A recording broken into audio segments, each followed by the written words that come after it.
Woman attendant says monkeypox is terrible and they're lying about transmitting it.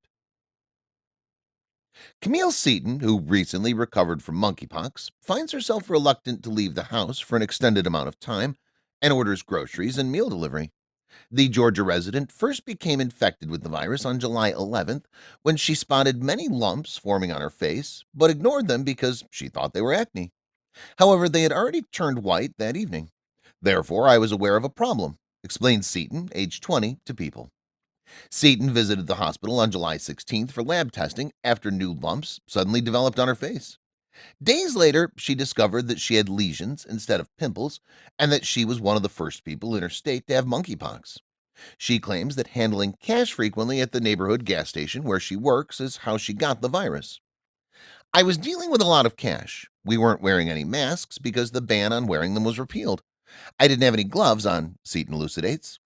I simply wasn't paying attention, and I touched my face and my body, transferring a ton of germs unintentionally. Skin to skin contact is the main way that monkeypox spreads, although doctors also believe that big respiratory droplets can be involved. Monkeypox can spread through objects like money because the virus can persist in an environment for days, according to Dr. Linda Yancey, an infectious disease specialist at the Memorial Hermann Health System in Houston. Consequently, monkeypox and smallpox are siblings.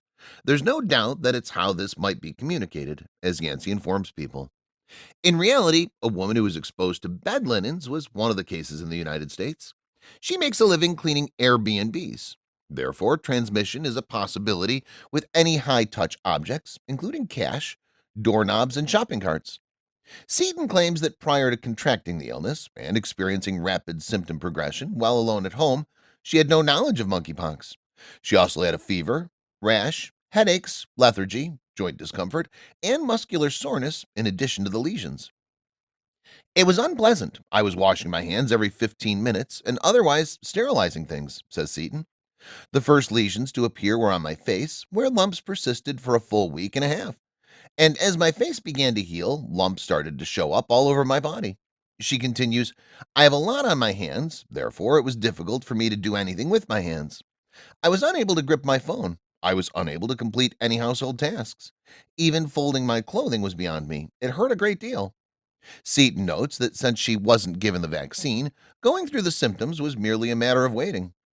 The Jynneos smallpox vaccine, which can be effective even after a person has been diagnosed, can prevent monkeypox, according to the CDC. In addition to the vaccination, medical experts have treated monkeypox in people who are more likely to become seriously ill with antiviral medications.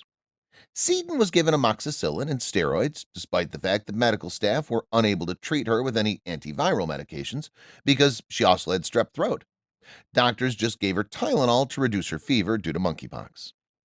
Monkeypox can take 2 to 4 weeks to fully heal.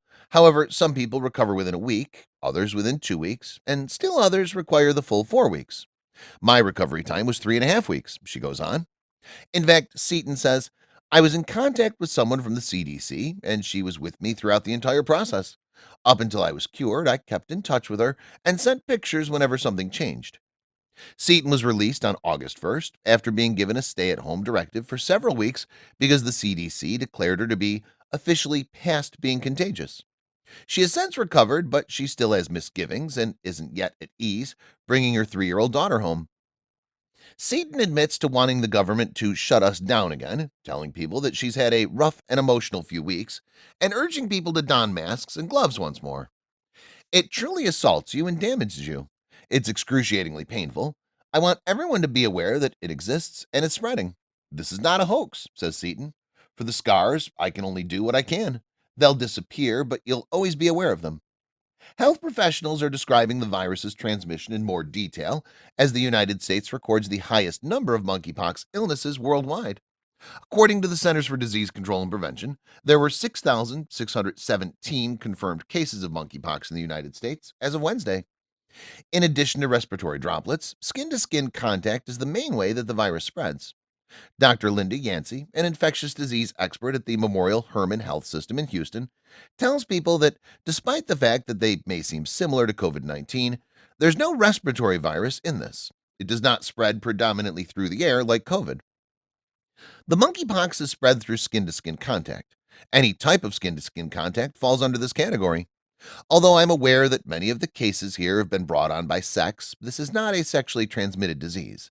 She clarifies, in general, sex requires a lot of skin to skin contact, but so does dancing, kissing, shaking hands, and engaging in sports like football or wrestling. Therefore, there are numerous methods that monkeypox might be transferred. Any skin to skin contact carries a significant danger. Despite this, Yancey continues, it can be disseminated by huge respiratory droplets. Therefore, if you spend a lot of time face to face with someone, you could perhaps spread it to them. However, skin to skin contact has actually been the main cause of this outbreak, not really that.